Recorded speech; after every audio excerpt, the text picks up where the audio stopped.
So what I want us to do is to start becoming more conscious, start choosing things in a better way for ourselves, and start creating a life that's going to gear us to really take advantage of the opportunities that are going to show up for us in the years to come.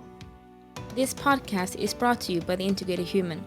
We work up, down, inside out to plug yourself into your potential.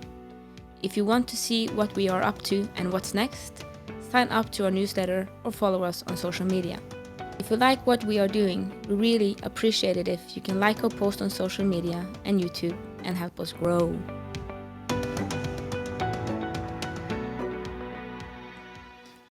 Welcome to the Big and Small Podcast.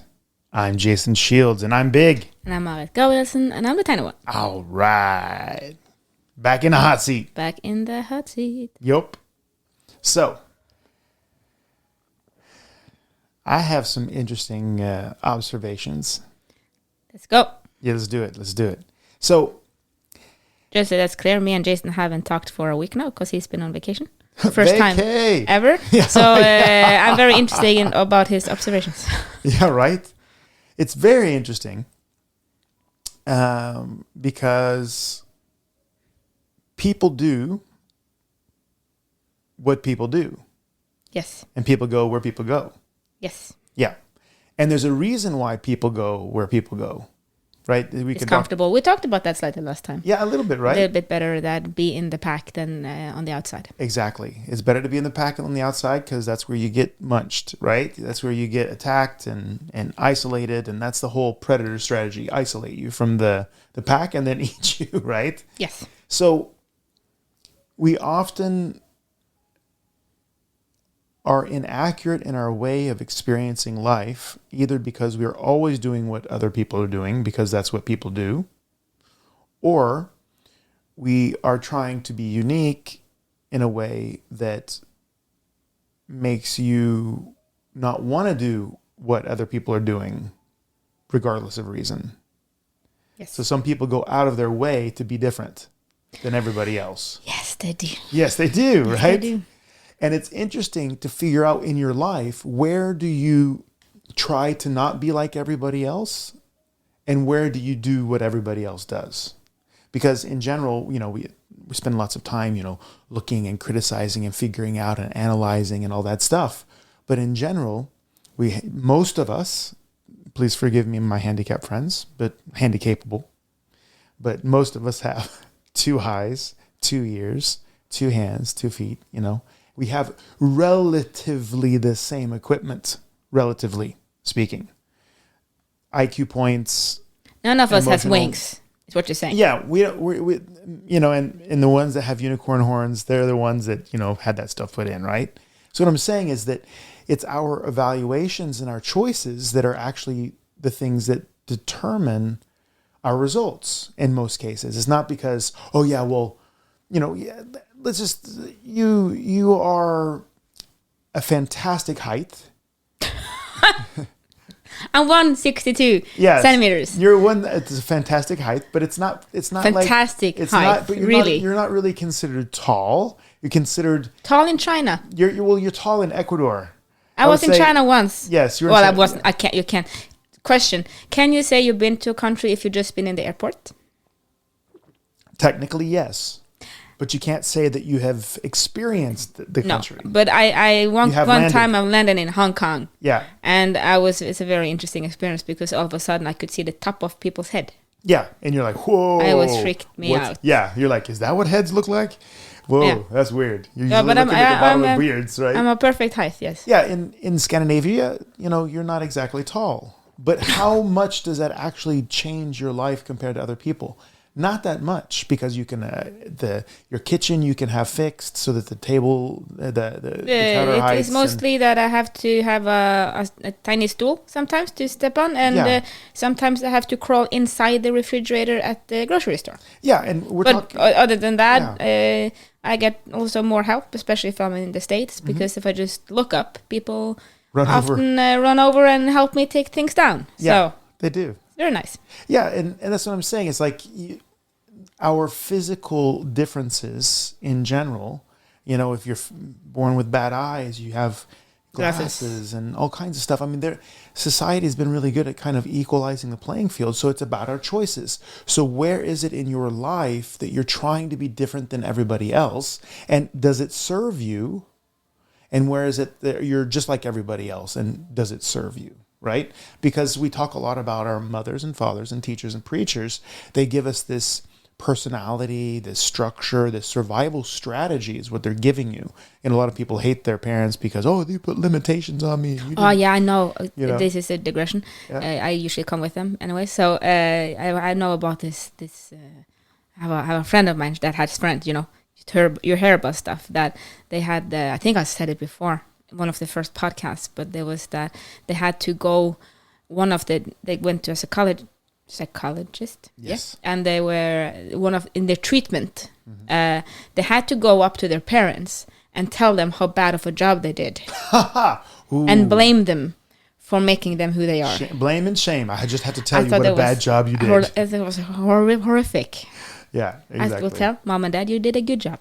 Yeah, well, I also believe that I had some trauma in my life, but they did a good job. Yeah, they did a good job because I'm sitting here today, right? And that's not easy. No, it's not easy. so yes, but they do give us some luggage. They kept other people from killing me, and they kept from killing me. Right? Good job. That's a good job.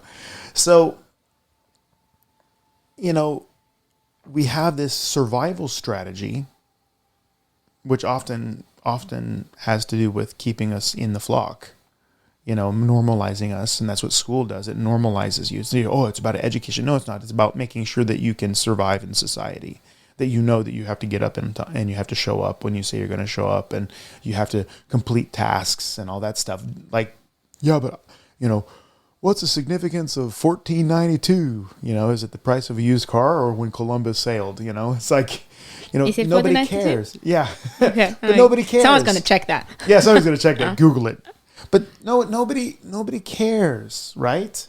But the whole point is that can you get up on time? Can you show up? Can you complete tasks? Can you do what you say you're going to do? You're trustworthy. Are you trustworthy? Loyal. Exactly. Can you work reliable. in a group of people? Exactly. Those things, that's what makes you different than everybody else. Those are the things that are the minutia that really make you successful, right? It's not really looking like everybody else or looking different than everybody else. But that's, in a weird way, how society with Instagram and commercials has kind of pushed us that we have to be different than the Joneses, to be better than the Joneses. It's like, who cares about the Joneses? You don't want their house to burn down, but, you don't have to have the same tie as he does, right? So it's very interesting. So I traveled, and it was very interesting because you're walking on the beach. And, first of all, I'm from the U.S. I'm a doctor. So, I'm just going to say it. Nudity does not bother me. I've seen so many thousands of bodies. I don't react to it. Right. It's more like what people are doing with their nudity. They kind of freaks you out. Yeah. Like, okay. Right. So, I'm from America. So there's like this weird, no nudity thing. You can see people getting shot in the face on TV, but you can't see breasts, or you can't see a woman breastfeeding in public. It's weird. It's very interesting, the whole states thing that everything's allowed, but when we meet out public, nothing is allowed. Yeah, that's it. You need to look like Mother Teresa there, but when you sit at home watching TV, you better not look like Mother Teresa. Yeah, well, it's weird, right? Yeah, exactly. It's very fascinating. I don't understand it. And there's like this Puritansk. Never heard that word. Puritan. Puritan politic there, where it's very, very super ultra mega conservative Christian, And then it's not. But then it's lie. not. Yes. The lie. So here I'm walking on the beach, and everybody has their bathing suits on, and it's beautiful and nice. And then suddenly you get to the part where people are topless, which is, again, I grew up in Italy and stuff, and that's normal there. And then you go to the next phase, and then it's like a nude beach, right?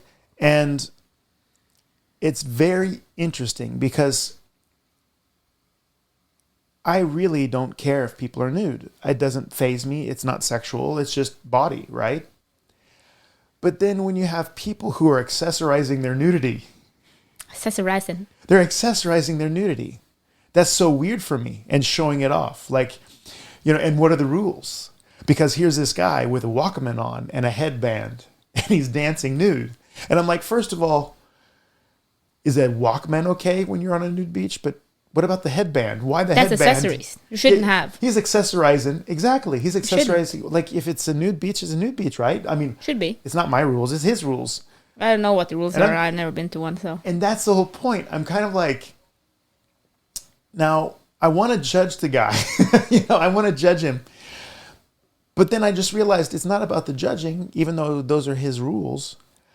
I'm actually just kind of curious, like, why? What's the thought process? What's the thought process? I saw guys wearing wristbands and like knee protectors and nude. I'm like, okay, I can understand the knee protector, but like I would say it looks very strange if you have a knee protector and are in the nude. Yeah, it's well, if you're 80, it's different. Well, yeah, but with you're like 40, you're 40. Very strange. It's very strange, and then you have the really beautiful thing that you see that, of course, the body's not sexual in its nature. It can be, but that's the least part of it. It's the body's a body, so people were very comfortable, and I thought that was very nice. That's nice. Yeah, and also that people didn't care in general. And that people were kind of trying to get people's attention, if you know what I mean, with their nudity. With accessorizing? With accessorizing, and, I'm just going to say the word. Can I say the word? Yeah, trigger warning. Warning. Now you can say that. Yeah. There's a guy there because he's ashamed of his, I guess, genital size. He had a cock ring on to kind of keep the blood there and make it look bigger. I'm like, why? Then the reason that you're at the nude beach is different than what most people would assume is the reason you're at a nude beach. You're at a nude beach because you accept yourself and you want sun on your body. And there are people who and you want to relax and be free, and that's the whole. And the feeling of water, like ocean water on your naked body, is probably amazing. I've never tried it. I didn't feel the need to do it right then. Bring out the accessories. Yeah, bring out my. but the whole point is that it's. Again, why are these choices made? Why are they made? Now let's roll this puppy back a little bit. I got your attention with the cock ring, I'm sure. But or half of them just go, nope. Nope. Yeah, exactly. Can't listen to this. Kids, plug your ears. But my point is that we spend so much of our life judging people instead of just being curious. Because if you think I could hammer that dude for breaking his own rules and being weird and all that stuff, but then I walk around with what kind of feeling in my heart? Separation. Exactly. Thank you very much. MG Yogi. I've been doing this for a couple of years now. Yes, you have. So. And you could walk around with separation, or you could realize that person's certain set of circumstances create that choice. And for that person right then, that's the perfect choice, or that's the best choice that they could make. Yeah, we always went up to what is very difficult to understand in one way, but when you really understand it, it gives you more compassion, and that everybody does the best that they can in every situation. Based on their set of circumstances. Yes, and you don't know what the circumstances are. Exactly. It's impossible for you to know. Some people are super good at hiding their suffering, and some people are not, and you don't know. Yeah. You have no clue. Exactly. And even the people that show a lot of suffering, maybe that's just a fraction of what they actually have. So you never know. And but it's always interesting when you start to look. And I thought this was one of the most difficult things when we started, was why are you doing what you're doing? Why are you doing it? Yeah. Remember, we were rolling and in training. So we do Brazilian Jiu-Jitsu for our new listeners. And when we spar, it's called rolling. And growing up in Norway, I'm used to cross-country skiing. I love sports. I watch everything from chess to Formula 1. Very engaged in everything. And I was watching skiing, and when I grew up, you had one of the greatest cross-country skiers of all time, Björn Dählie. and he always throw himself over the finish line. Yeah. And if you look at skiing, especially, many of them kind of throw themselves. They kind of Sprinting shoot as well, yeah, but they shoot their their bodies. foot Yeah. forward, and they collapse, and they're laying there totally exhausted. Yeah. So that was kind of what I thought I should do. And then we had Yeah. what I felt like was heavy rolling, and they could have been heavy physically, it could have been heavy emotionally. I would do the same thing. I wouldn't stick my toe out, but I would kind of collapse on the. Oh my god! Kind of like a CrossFit workout. Yeah, but kind of and you asked me why are you doing that? I'm like, fuck you. Yeah, that's And what you do. Yeah. I'm not allowed to be tired. I'm not allowed. You judge me because I does this, but you will just why you're doing it.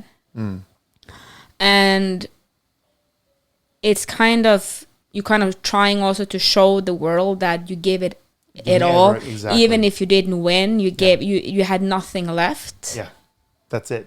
So I used a year to kind of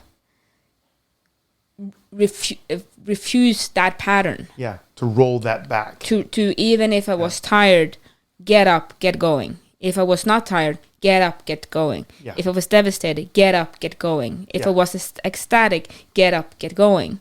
Because the pattern was not. It was kind of to show people that I give everything. Yes. But that also made me not in charge of what I was doing. Exactly. Because I was trying to do something for others. Exactly. Trying to make others think something about me that I wanted them to think, maybe. Yes, but yes. you can never decide what other people will think. At all. At all. Yeah. Yeah. And to if it's why do you wear Chanel? Why? Yeah. If you like the fabric, good. Yeah. If you're not, why? Yeah, exactly. Why do you do it? Why do you do it? Yeah. Is it to show other people that you have that? Yeah.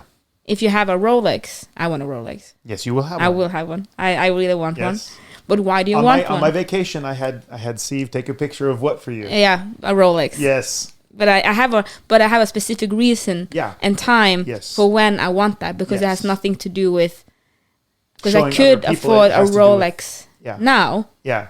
It wouldn't have much money left, but I could have a Rolex now Yeah. if the point was to show other people that I have a Rolex. Yes. That's not the point of why I want that in my Exactly. life. So It's a trophy of a certain achievement. it's for me to say I did that Yes. for myself. Yeah. It's not to show other people that I have a Rolex. Exactly. So again, I had I found it very difficult in the beginning to look at those patterns of why are you doing what you're doing. Yeah. And that's an interesting thing. It's such a beautiful observation that you made there, because It was not observation, it was pointed at me. yeah, well, yes, I did. I kind of poked it. Yeah. I didn't Yeah. want to do that observation alone. But it was necessary, because if we take again one step back also, it is that a winner's mentality means that they are focusing on what? Winning. Exactly, winning. But a person who's focusing on coming in exhausted in case they don't win, to at least show that they have given everything they had. Or focused on what other people will think about your performance. Well, that's the whole point, because when you're focusing on being exhausted, coming in, exhausted for who? Showing other people that at least you gave everything, and therefore don't judge me if I don't win. But that's not the winner mentality. The winners don't care about the people watching. The winners only care about winning. That's it. There's nothing else. And now, like, you've overcome so much, and you completely changed that mentality. And not only is the behavior different, but the whole mentality is different. You know, your focus is completely different, and your composure on the mat is insane. It's amazing. You're even in the worst kind of crazy situations, you're super calm and focused and just totally technical. Boom, boom, boom, boom, boom, boom, boom, boom, boom. Technical and quick. It's really, really cool to watch. And that couldn't have happened unless you had confronted that thing. No, I couldn't. Right? Exactly. And, talk And about... every time I'd start thinking about what other people might think, I'm going to show them this thing, never works. Because then you're focusing at least on two things, maybe more things, right? Yeah. You know? And you're trying to control what other people are thinking. Yeah, which is impossible. So Yeah. so again, why do you wear what you wear on a nude beach? Yeah, you don't want to say the horrible words that I said, but thank you. I'm a lady. You're a lady. Yes, you are. You are. But that's exactly right. Like, why? Wristbands. Yes, wristbands and a head and a Walkman. And that's also pretty old school. A Walkman, like with a wire and like the headphones. And he's dancing naked, you know, right on the beach. And that's another thing. He could have danced anywhere, but he had to go down where everybody else was walking to dance. You know, and that's always interesting. Like, again, that's a choice. Like, you have electrical equipment. So why is dancing closer to the water more important for you than dancing further away from the water? I would want to be further away from the water if I had electrical equipment with me.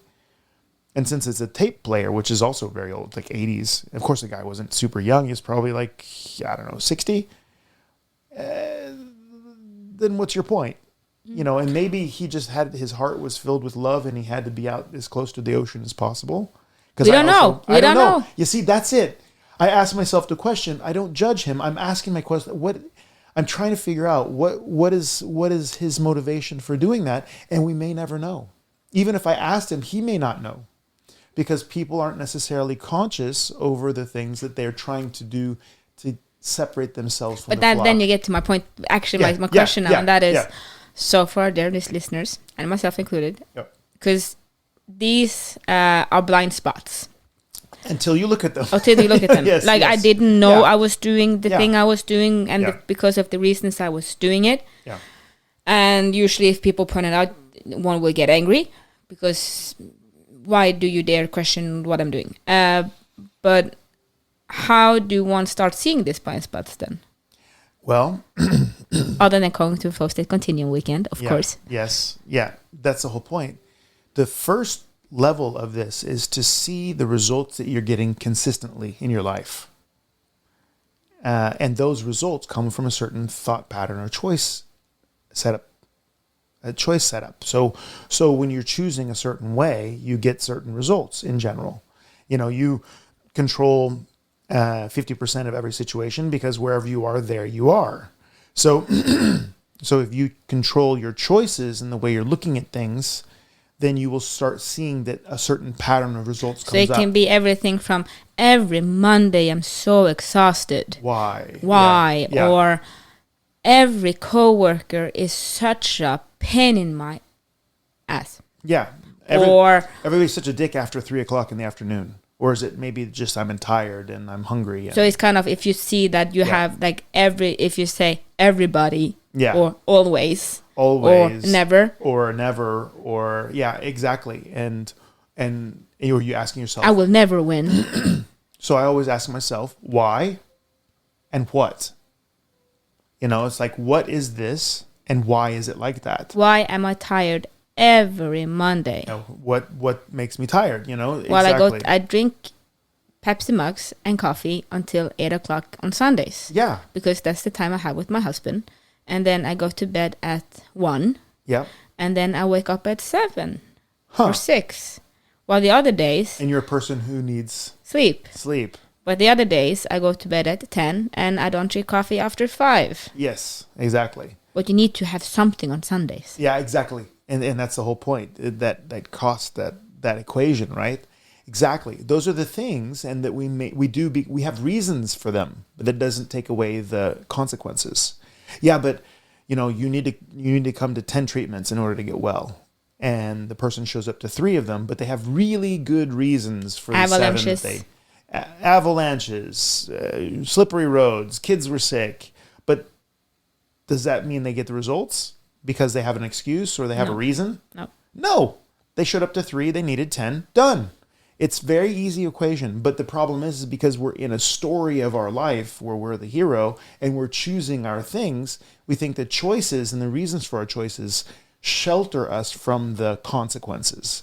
That's not the case. So I would say, if you're going to look at yourself, look for your blind spots. First, look at your repeatable results and look at the ones you don't like. Okay, I'm going to look at the results you're getting over and over and find the ones you don't like. And then start asking yourself, what is this and why? and you're like, well, that's obvious. Well, guess what? Weirdly enough, success comes from dealing with the obvious stuff. And this is, although it's obvious, it's painful. Yes. Because you have a reason for it. Yeah. Yeah, you acted like a dickhead today. You were awful.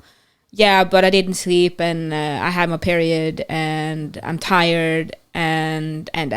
Yeah. It doesn't change the fact that you were an asshole that day. Exactly. Because being an asshole cuts your relationship with the people around you. They don't feel they can trust you. They don't know if they can ask you for help or help you.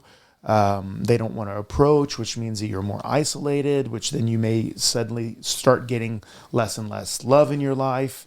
And all of that just because I have a reason. I was not feeling well. Yeah, but you're not feeling well doesn't necessarily shelter you from the results of your actions. Yeah, and again, it's maybe obvious, but it's quite painful because your ego is gonna pop in, Yep. your identity gonna pop in, Yep. depending on what it is. Your role is gonna pop in, and then personality is gonna jump up, and you have to deal with that because your higher self wants to change it.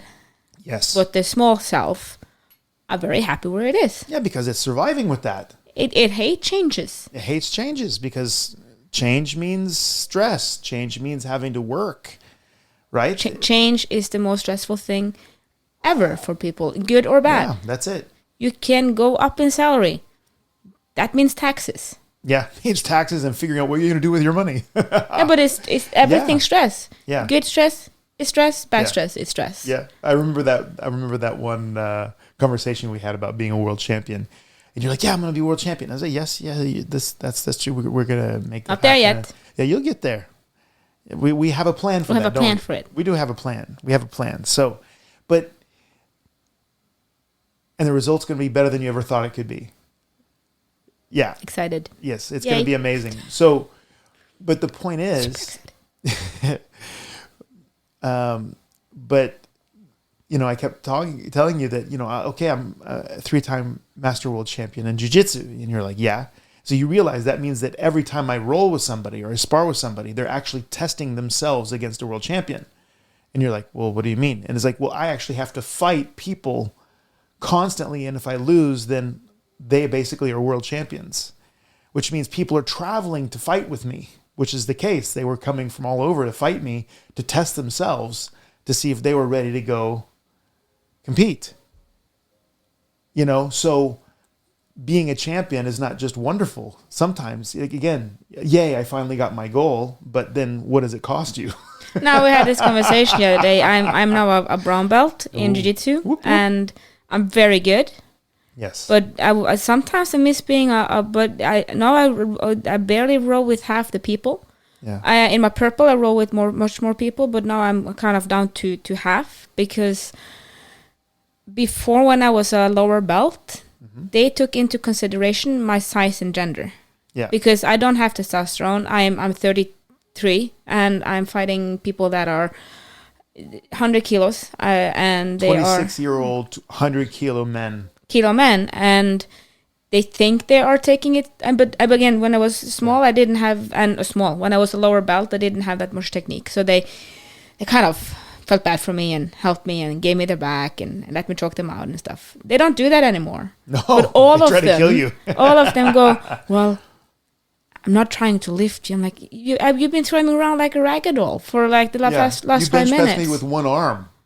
And I'm now so good that I'm able to move around it and I'm able to work with it. But I can tell you one thing, training was actually funner when I was blue belt. When I have a good training partner, it's the best ever. Yeah. Because we really get to have Too bad I'm injured.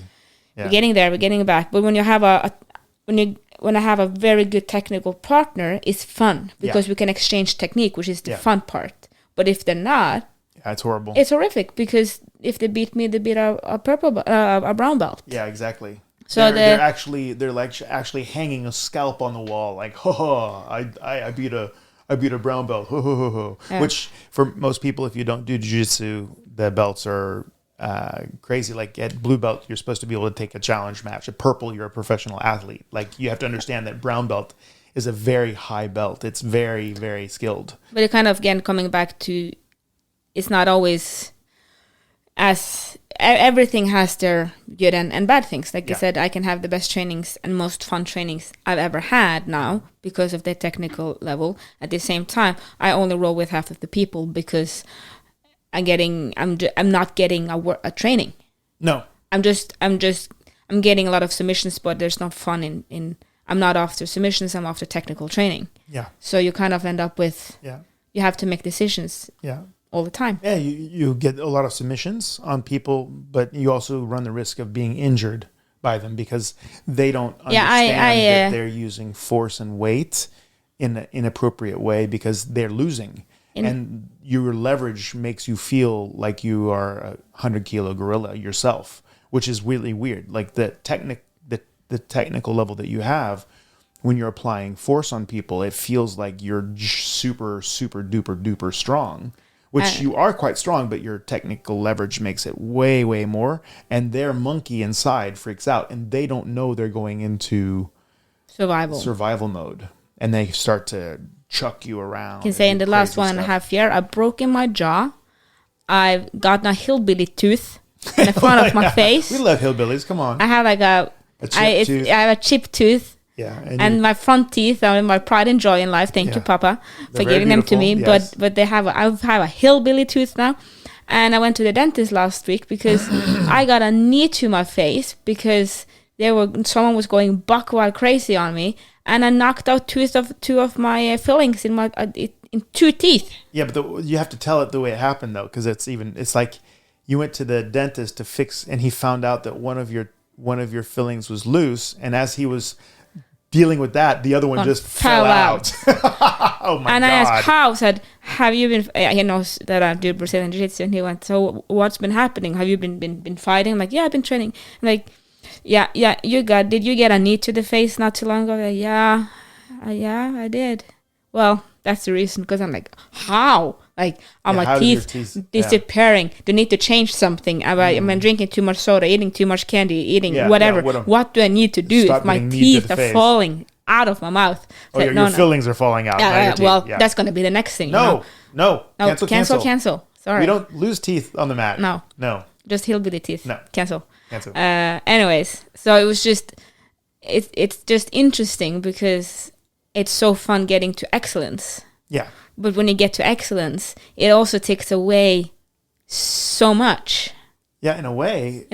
All of the grace that comes with being ridiculous and a noob, and disappears, and everybody's testing themselves against you. That's the point. It's kind of like you're a grandmaster in chess.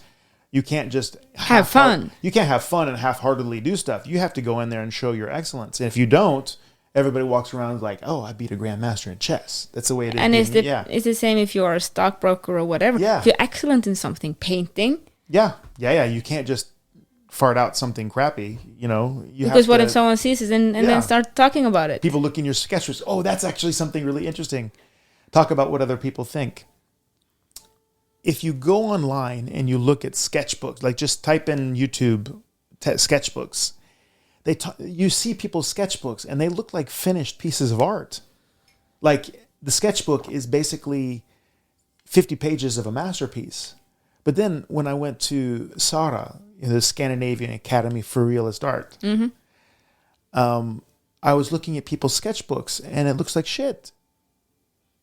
And I actually asked one of them, I'm like, well, this doesn't look kind of like the sketchbooks you see online. It doesn't look like this on YouTube. Yeah, it doesn't look like this on YouTube. And it's like, of course not, because their masterpieces, their whole works of art are their sketchbooks. We use sketchbooks to plan the art that we're going to do. Right? So again, a sketchbook should be a private space where you work out your ideas and test stuff. So it doesn't have to look good. It's kind of like the back room of your workshop. It's like if you have a gallery in the front, then you want to put your masterpieces out. But your sketchbook is kind of like the workshop. Well, we are into all the nasty words. Nasty words. That's wrong. The trigger warning words. It's kind of, what's they say in Amsterdam? You put the best hooker in the. They do. They say that. We don't have children listening to our podcast, so. They say that. They do? Yeah. I don't know. I've never Weren't been you that one that told me? No. Or maybe it was Eirik that told me. Yeah. But that's the thing. You put the nicest looking one in the front. Yeah. Because then you get people to walk into the store. Okay. I don't know. Didn't you know that? No. I've never walked into one of those stores before. No, I don't know. No, but that's what you do. Okay, now I shock Jason. Yeah, now funny. I'm like, ooh, getting hot in here. So hot. It's so hot. But that's what you do. You put the best piece in the front because you want people to walk in. The best piece in the front. Of any store. Of any store. Yes. No matter what it is. Exactly. You don't put the nicest jewelry in the back. No. You put the nicest jewelry in the front. Keep the most valuable one in the safe. Yes. I'm starting to rock here. I'm like, I don't know about this. This is not feeling okay. This is going to go afterwards. We shouldn't publish this podcast. Yeah. And like, you brought it. Yeah. You started talking about nude beaches. Okay. Well, I was just there. It's a fact. Anyway. This is funny. Yeah. I like this. Anyways, the whole point of this podcast, look at why you're doing what you're doing. Yeah, and also realize, don't spend your time judging other people. Avoid people's dangerous tendencies, of course. But don't spend time separating yourself from the world. Everybody has, from their point of view, and this is the freaky thing, if you were them, you would do exactly the same thing as them. The question is, why are they doing that, and what set of circumstances create that? You know, I don't take very many vacations, do I? I've seen you. I worked with you for 7 years. 8 years. 8 years now. 7. Anyways, 7 to 8 years. Yes. And I know about one like vacation that wasn't work related. You have taken one, and that was half a year before I started working here. Yeah, and that was actually our honeymoon. That's 20 years late. Think about that. Yeah. So we hadn't taken our honeymoon. Good job, Sid. So the whole point is that I never saw the reason to take a vacation because I love the office, and I love my work, and I love Integrated Human, and I love hanging out with Maudit. I love everything. I love the jiu-jitsu. I just love everything. And but there's a certain sort of set of circumstances that came up that made it obvious that it was time to take a vacation. So we took a week away. And then that was very good. But when I was there, I met a couple, and they were taking the same vacation, right? And I was like, I wonder why they're on the vacation. Like, what is it that? And these people have 6 kids. I mean, and they're both working. They're working full time. So then you obviously understand that this set of circumstances that they needed a week of peace, where they're just getting some sun. And the kids wasn't with them. No. Oh, hell no. That was just like that. They had figured a way to avoid that. Entertain the kids kids somewhere else. And, and for them to drink and relax and eat and get a sunburn. And that was amazing for them, and probably helped them be better people when they came back. So again, they're choosing completely different things in their lives than we do. We don't have 6 kids on top of it, but there's a reason and a constellation. And instead of spending time separating yourself, understand that and focus on what you're doing, because everywhere you are, there you are. So remember, you matter. Unless you multiply yourself by the speed of light squared, then you're energy. But if you can't be energy, matter. Thank you for listening to our podcast. We hope you felt we added something to your day and hopefully your life. If you want to learn more, subscribe to our newsletter and find us at integrated-human.com. That is integrated-human.com. Integrated Human on YouTube and other social media platforms. Have a great day, and thank you again for listening. Love, light, and upgrade from us at the Integrated Human team.